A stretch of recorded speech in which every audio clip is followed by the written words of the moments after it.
اعوذ باللہ من الشیطان الرجیم بسم اللہ الرحمن الرحیم بلا من اسلم وجهه للہ وهو محسن فله اجره عند ربه ولا خوف علیہم ولا هم يحزنون آمنت باللہ صدق اللہ العظیم رب اشرح لی صدری ویسر لی امری واحلل عقدۃ من لسانی یفقهوا قولی اللہم ارنا الحق حقا وارزقنا اتباعہ وارنا الباطل باطلا وارزقنا اجتنابہ آمین یا رب العالمین۔ دوستو اور بزرگوں، یہ سورہ بقرہ آیت نمبر 112 آپ کے سامنے تلاوت کی ہے، اور یہ پہلے پارے کا 13واں رکوع یہاں مکمل ہوا۔ اس رکوع کا خاص طور پر مضمون یہ رہا کہ اہل ایمان کو ایسا ڈسٹرب کرو کہ وہ کفر میں چلے جائیں۔ اور اسٹریٹجی کیا تھی، تدبیر کیا تھی کہ نبی اکرم صلی اللہ علیہ وسلم کی صحبت میں بیٹھے تو کبھی انہوں نے رائنا کو رائینا کہا، اور کبھی انہوں نے بیجا سوالات کر کے توجہ کو ہٹانے کی کوشش کی۔ تو اس پر جو اس رکوع کا مرکزی مضمون تھا کہ مسلمانوں تم ان کو معاف کرو، ان کی باتوں پہ توجہ نہ دو، سنی انسنی کر دو، خاطر میں نہ لاؤ، یہ تمہیں ڈیوائیڈ کرنا چاہتے ہیں، تمہیں کفر میں لے کے جانا چاہتے ہیں۔ اور یہ بہت بڑی رہنمائی امت مسلمہ کے لیے۔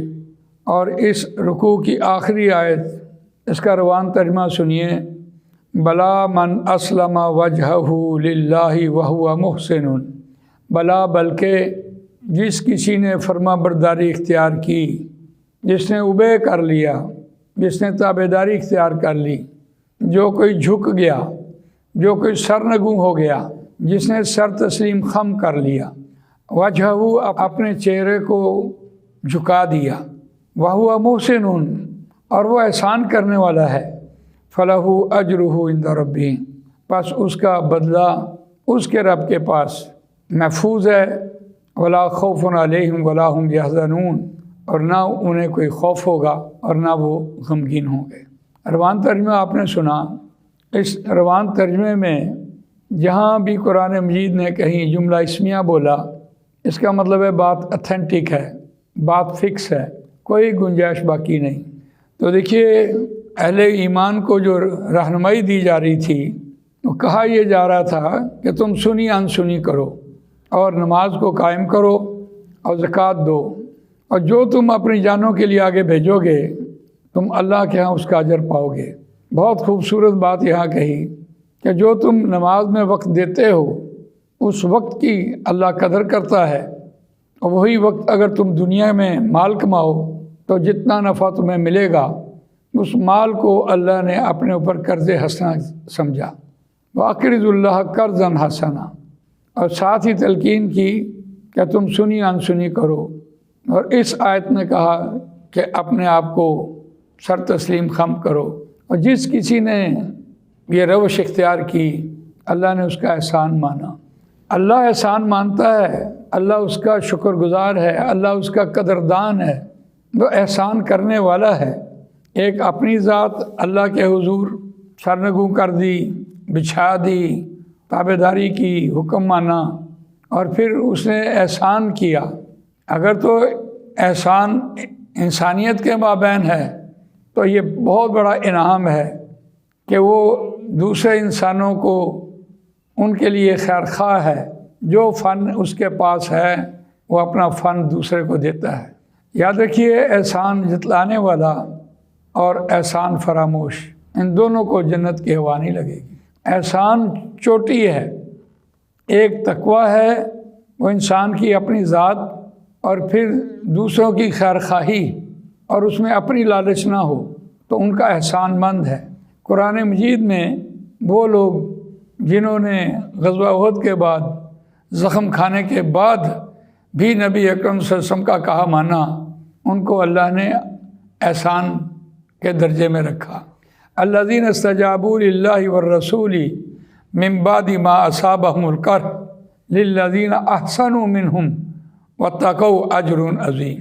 وہ لوگ جنہوں نے اللہ اور اس کے رسول صلی اللہ علیہ وسلم کی پکار پر لبیک کہا، زخم کھانے کے بعد آپ کو پتہ ہے کہ غزوہ احد میں 70 صحابہ شہید ہوئے اور صحابہ کرام خود بھی 80 زخم کھا کر واپس آئے۔ نبی اکرم صلی اللہ علیہ وسلم نے صبح اٹھتے ہی اعلان کیا کہ ابو سفیان واپس آئے گا، چلو۔ تو اس پکار پر جن لوگوں نے لبیک کہی، اللہ تعالیٰ نے ان کا احسان مانا۔ اللہ تعالیٰ ہر شخص کے احسان کا قدردان ہے۔ اگر یہ احسان نہ ہو تو نظام نہیں چلتا۔ اللہ نے زمین پر آ کر اپنا کام نہیں کرنا، انسانوں نے ہی دوسری انسانیت کی فلاح اور بہبود کے لیے کام کرنے ہیں، دین اسلام کو نافذ کرنا ہے۔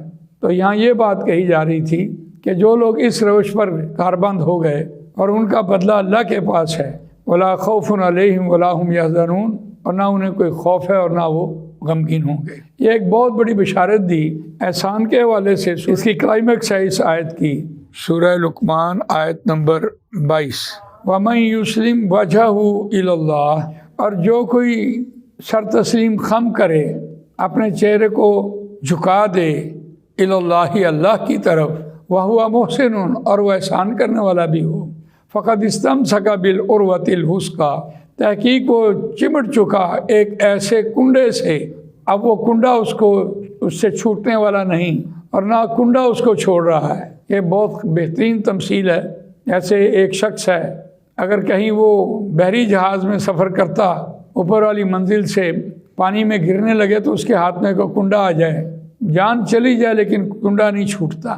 اسی طرح وہ لوگ جو احسان کرتے ہیں، خبرگیری کرتے ہیں، وہ ایک مضبوط حلقے کو پکڑ لیتے ہیں۔ اب وہ حلقہ جو ہے اہل ایمان کا، وہ ان سے نہیں چھوٹتا۔ یعنی وہ جماعتی زندگی، جماعت اس شخص کو اپنے ساتھ جوڑے رکھتی ہے۔ عروۃ الوثقیٰ وَإِلَى اللَّهِ عَاقِبَةُ الْأُمُورِ، اللہ ہی کی طرف تمام کاموں کا انجام ہے۔ لیکن جہاں یہ کہا جا رہا ہے وَلَا خَوْفٌ عَلَيْهِمْ وَلَا هُمْ يَحْزَنُونَ، نہ ان کو کوئی خوف ہوگا اور نہ وہ غمگین ہوں گے، یہ ایسی بشارت ہے جو انسان کو اس دنیا کی زندگی میں نہیں ملتی۔ اگر اس دنیا میں یہ بشارت مل جائے تو آدمی دھرے ہاتھ بیٹھ جائے۔ یہ بشارت تو عشرہ مبشرہ صحابہ کرام کو ملی، لیکن مومن کو اس وقت ملے گی جب جان کر قبض کرنے والا فرشتہ اس کے پاس آئے گا اور وہ کہے گا کہ اب آگے کا کوئی خوف نہ کرو، اور پیچھے جو زندگی گزاری اس کا غم نہیں ہونا چاہیے۔ یہ آیت پہلے پارے میں تیسری بار آئی۔ پہلی بار آئی فَإِمَّا يَأْتِيَنَّكُم مِّنِّي هُدًى فَمَن تَبِعَ هُدَايَ فَلَا خَوْفٌ عَلَيْهِمْ وَلَا هُمْ يَحْزَنُونَ، بس میری طرف سے ہدایت آتی رہے گی، اور جو اس ہدایت کی اتباع کرے گا بس اسے کوئی خوف اور نہ کوئی غمگین ہوگا۔ دوسرے مقام پر ان الذین آمنوا والذین ہادوا والنصارى والصابئین من آمن باللہ والیوم الآخر وعمل صالحا فلہم اجرہم عند ربہم ولا خوف علیہم ولا ہم یحزنون۔ وہاں 8واں رکوع شروع ہوا۔ وہ لوگ جو ایمان لائے، جو یہودی ہوئے، جو عیسائی ہوئے اور جو ستارہ پرست ہوئے، ان میں سے جو کوئی ایمان لایا اور نیک اعمال کیے، ان کو بھی یہ بشارت دی گئی۔ اور تیسری بشارت یہاں ان لوگوں کو دی گئی جو انسانیت پر بھی احسان کرتے ہیں اور اللہ کے رسول صلی اللہ علیہ وسلم کے سامنے اللہ کی خاطر سرنگو ہو جاتے ہیں۔ تو اللہ تعالیٰ مجھے آپ کو قرآن مجید پڑھنے، سمجھنے، اس پر عمل کرنے، اس کو دوسروں تک پہنچانے کی توفیق عطا فرمائے۔ سبحانک اللہم و بحمدک، نشہد ان لا الہ الا انت، نستغفرک و نتوب الیک۔